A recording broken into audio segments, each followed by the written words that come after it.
বাতিলের কলিজার অবস্থা দেখেন না। যশোরে মাদ্রাসার ছেলেরা একটা মঞ্চ নাটক করলো। মঞ্চ নাটক মানে কি, যেমন খুশি তেমন সাজো। এগুলো স্কুলেও হয়, কলেজেও হয়, খুব স্বাভাবিক একটা অনুষ্ঠান, যেমন খুশি তেমন সাজো। তো দেখা যায় কেউ মুক্তিযোদ্ধা সাজে, কেউ রাজাকার সাজে, কেউ ছেলে, কেউ মেয়ে, কেউ বুড়া, কেউ এক একজন এক একটা সাজে।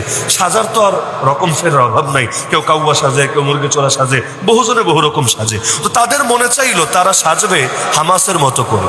তো একজন আবু ওবায়দা সাজলো, দুই পাশে দুইজন দাঁড়ায় গেল। হ্যাঁ, আপনি এই প্রশ্ন তুলতে পারেন যে যেহেতু এটা নাটক করেছে, অভিনয় করেছে, অভিনয়টা শতভাগ পারফেক্ট হয়েছে কিনা। কারণ অভিনয় 10 জনে করলে হুজুররা 10 জনকে 1 নম্বর পুরস্কার দিবে না, 10 জনের মধ্যে একজনকে 1 নম্বর পুরস্কার দিবে। কাদেরকে দিবে?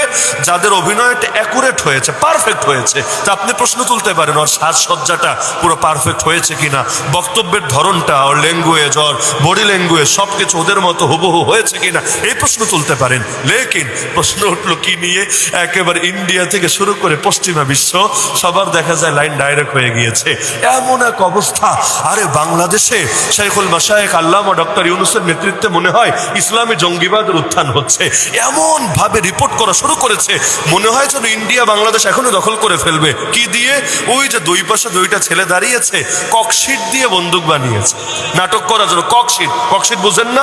ওই দোকানের খেলনা প্লাস্টিকের বন্দুকও না, যেটাকে দেখতে অরিজিনালের মতো লাগে, ককশিট দিয়ে বানিয়েছে। এইরকম দুইটা বন্দুক দেখাই যাদের লাইন ডাইরেক্ট হয়ে গিয়েছে, ওরা যদি আসলটা দেখে ওদের অবস্থা কি হবে? তাহলে হ্যাঙ্কারেঙ্গা ট্যাঙ্কারেঙ্গা বলতে বলতে মুখে ফেনা তুলে ফেলে, তো কলিজার অবস্থা এতটা দুর্বল, ককশিটের বন্দুক দেখাই সব কিছু যায় ডাইরেক্ট হয়ে।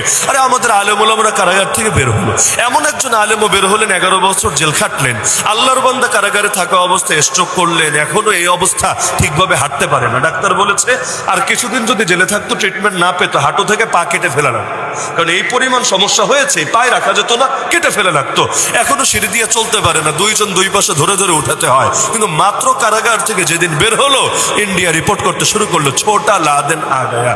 আরে ভাই, একজন স্ট্রোকের রোগী, একজন মাজুর মানুষ, তাকে দেখেই যদি মনে হয় ছোটা লাদেন, তাহলে যেদিন সবাই নামবে কাফনের কাপড় গায়ে দিয়ে, সেদিন তোদের কাছে কি মনে হবে আল্লাহ ভালো জানে। বাস্তবতা এটাই, যেই বনে সিংহ থাকে না, ওই বনে শিয়াল হয়ে যায় রাজা। আর যদি বনে সিংহ চলে আসে, তখন শিয়াল কোন দিকে কে পালাবে, এইটারই ওরা মতিগতি খুঁজে পায় না। পাবলিক যখন চুপ থাকে, জালেমরা তখন জুলুম চালাতে থাকে। একবার যদি জাগে কি হয়, এটা আমার বলা লাগবে না, গোটা বাংলাদেশ দেখেছে আলহামদুলিল্লাহ। তাহলে দাওয়াত আর জিহাদ, এই দুটো মিশনকে আঁকড়ে ধরেন। পূর্ণাঙ্গ দিনের পূর্ণ দাওয়াত, পূর্ণাঙ্গ দিনের দাওয়াত। পূর্ণাঙ্গ দিনের দাওয়াত মানে কি? ওই দাওয়াতগুলো দিতে হবে যে দাওয়াতগুলো দিলে জামানার আবু জাহাল কষ্ট পাবে, জামানার ফেরাউন কষ্ট পাবে। কারণ নবীদের আদর্শ শুধু মরা বাতিল নিয়ে কথা বলা না, নবীদের আদর্শ হলো, নবীগণের আদর্শ হলো জিন্দা বাতিলকে চ্যালেঞ্জ করতে থাকা।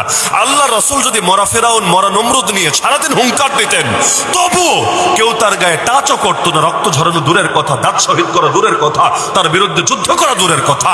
আল্লাহ রাসূল তার জামানার ফিতনা যেগুলো ছিল, সে আবু জাহাল, সে আবু লাহাবের বিরুদ্ধে যখন কথা বলেছেন, তখন ঠিকই তার উপর জুলুম হয়েছে। আবু বকর রাদিয়াল্লাহু আনহু এসে মরা আবু জাহাল, মরা আবু লাহাব নিয়ে যদি কথা বলতেন, তার সামনে যে ফিতনা ছিল, মানে আইনে যাকাত, যাকাত অস্বীকারী, অথবা মুসাইলিমা কাযযাব, নবুয়তের ভণ্ড দাবিদার, এই জালেমদের বিরুদ্ধে যদি ময়দানে না নামতেন, তাকে কোনো ভোগান্তি পোহাতে হতো না। ওমর রাদিয়াল্লাহু আনহু যদি মরা মুসাইলিমা নিয়ে সারাদিন কথা বলতেন, কিন্তু আল্লাহর বান্দা যদি এই মুশরিকদের বিরুদ্ধে কঠোর না হতেন, ইহুদিদের বিরুদ্ধে কঠোর না হতেন, তো নামাজের ইমামতি করা অবস্থায় তাকে নির্মমভাবে শহীদ করা হতো না। এভাবে পুরো ইতিহাস পড়ে দেখেন না, সাইয়্যিদুনা হুসাইন, তিনি যদি আবু জাহেলের বিরুদ্ধে সারাদিন বলতেন, কিন্তু ইয়াজিদের বিরুদ্ধে ময়দানে না নামতেন, তার রক্তে কারবালার প্রান্ত রঞ্জিত হতো না। ইমামে আজম ইমাম আবু হানিফা ওই মরা ফিতনাগুলো নিয়ে যদি সারাদিন বলতেন, তো তার জামানার বাতিলকে বাতিল না বলতেন, তখনও তো মুসলমান শাসক ছিল, তো মুসলমান শাসক দুর্নীতিবাজ হয়ে গিয়েছিল, স্বজনপ্রীতিতে আক্রান্ত হয়ে গিয়েছিল।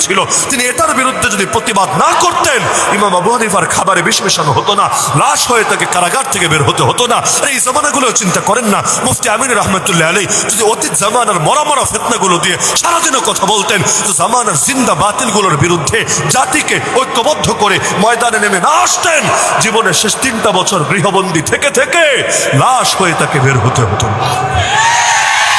তাহলে সুতরাং দাওয়াত শুধু এমন দাওয়াত দিলেই হবে না যে দাওয়াত দিলে বাতিল খুশি। কারণ হলো ফেরাউনের বাক্যটা খেয়াল করেন, যখন নবী মূসার মুজিজা দেখে জাদুঘররা ঈমান আনলো, ঘটনা আমার বলা লাগবে না, সবার জানা আছে।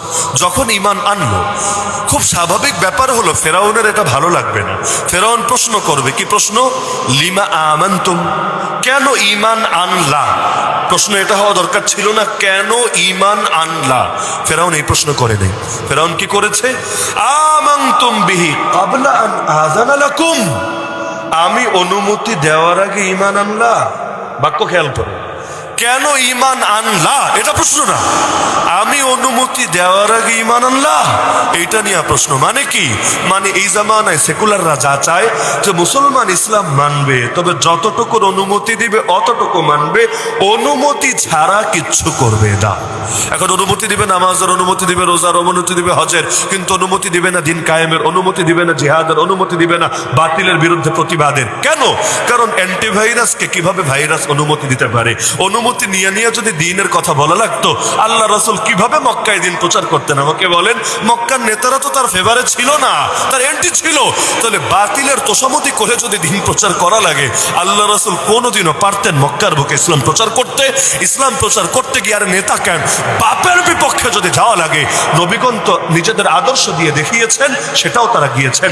নবী ইব্রাহিম তার বাপের বিপক্ষে যান নাই, নবী লূত তার স্ত্রীর বিপক্ষে যান নাই, নবী নূহ তার আপন সন্তানের বিপক্ষে যান নাই, মুহাম্মদুর রাসূলুল্লাহ সাল্লাল্লাহু আলাইহি আজমাইন তিনি আপন চাচার বিরুদ্ধে অবস্থান নেন নাই। তার মানে কি?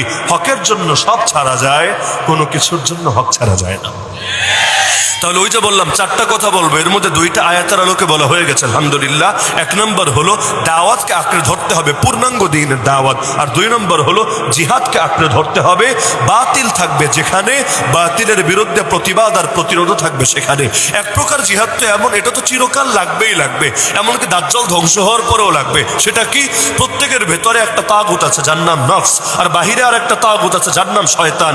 এর বিরুদ্ধে তো চিরকাল, প্রতিদিন, প্রতি ঘন্টায় যুদ্ধ করা লাগবেই লাগবে।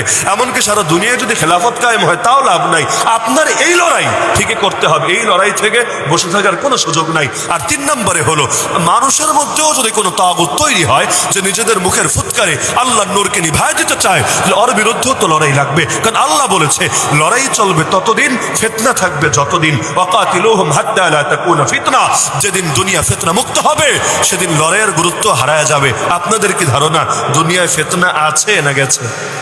প্রতিদিন ফিতনা কমছে না বাড়ছে? ফিতনা যতদিন থাকবে, ফিতনার বিরুদ্ধে জান দিয়ে, মাল দিয়ে, জবান দিয়ে, সবকিছু দিয়ে হর রকমের জিহাদ করা লাগবেই লাগবে। আলেমকে ইলম দিয়েও জিহাদ করতে হবে, মুজাহিদকে তার অস্ত্রের মাধ্যমে বাতিলের বিরুদ্ধে জিহাদ করতে হবে, হার ময়দানে জিহাদ করতে হবে। কোনো একটাকে আবার খাটো করে দেখার সুযোগ নাই। আলেম যদি ইলমের জিহাদ ছেড়ে দেয়, তাহলে হিজবুত তাওহীদ আগায়া যাবে, কাদিয়ানি আগায়া যাবে, শিয়া আগায়া যাবে, রাফিজি আগায়া যাবে, কোরআনিস ফিরকা আগায়া যাবে। আবার ময়দানের মুজাহিদ যদি তার জিহাদ ছেড়ে দেয়, তাহলে এমনি ইতিমধ্যে যেভাবে আমাদের প্রথম কেবলা ওদের দখলে চলে গিয়েছে, বাবরি মসজিদ ভেঙে রাম মন্দির বানিয়েছে, এক ইরাকের বুকে 1 লক্ষের বেশি শিশুকে হত্যা করা হয়েছে, আরাকানের বুকে জেনোসাইড হয়েছে, সারা দুনিয়ার মধ্যেই একই পরিণতি নসিবে নেমে আসবে। সুতরাং দাওয়াতও লাগবে, সুতরাং জিহাদও লাগবে।